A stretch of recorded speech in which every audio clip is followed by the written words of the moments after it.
Start na. Start na yan. Guys, tatali mo ulit kami ni Bunso guys. Medyo na kompleto na guys oh. May nakuha na po guys ng snake plant doon sa phase 4. Nagtanim sila ng gulay. Tinanggal nila yung mga snake plant. Tatapon lang nila. Kinuha ko guys, siguro nakakuha ko mga sako na.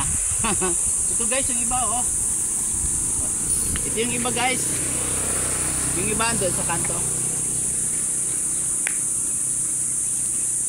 3 puno lang itanim natin.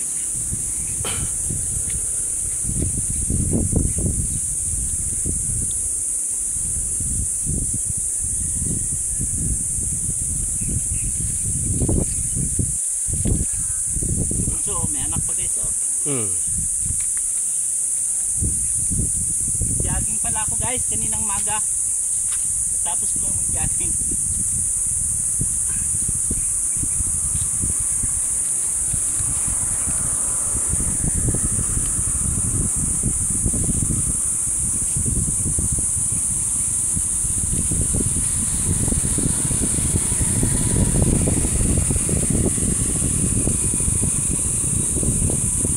Apat na puno guys.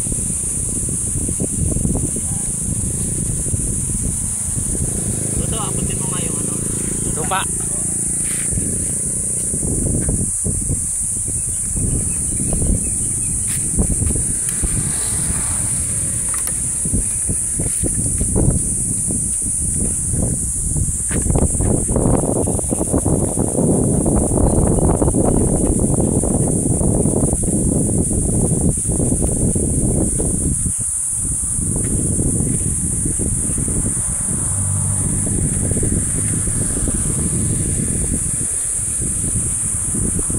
Halo pala to guys yung lupa namin.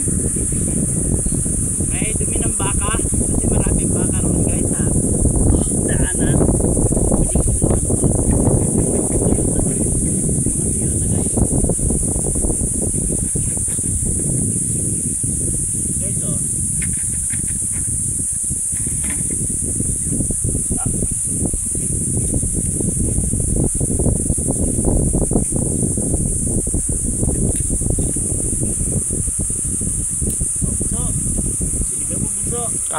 Diligan ko. Ayan na guys, ang aming snake plant. Hanggang doon na guys sa kanto oh. Nakagulong na. Oo. So guys, may halo tong vitamins. Hindi sila mga anak. May halo na kaunting fermented fruit juices. Guys, kung gusto niyo gumawa ng pataba, 1 kilong prutas, 1 kilong brown sugar, pwede rin. Pwede rin 1 kilong molasses guys. 1 kilong molasses, 1 kilong prutas, ayan. Ferment nyo guys. Tapos, pag kumuha kayo doon ng mga 100 ml, pwede nyo lagyan ng tubig, 1 galon. Magandang pandilig yung guys. At least may organic fertilizer ka na. FFJ ang tawag roon. Fermented fruit juices. Isa yun, tinuturo din naman yun guys paano gumawa ng mga ganyang organic fertilizer. Kapag ang yung halaman guys is organic, di ka gagamit ng synthetic na pataba, yun ang mga pataba guys. FFJ yan, fermented fruit juices. Kung gusto nyo guys 1 kilong buto, ihawin nyo 1 kilong suka, maganda rin pataba yun guys. Meron pa ba? Meron pa. Sige guys, di na kayo magtatagal. Paalam na po sa inyo. Bunso, bye bye na. Bye bye guys. Bye bye guys.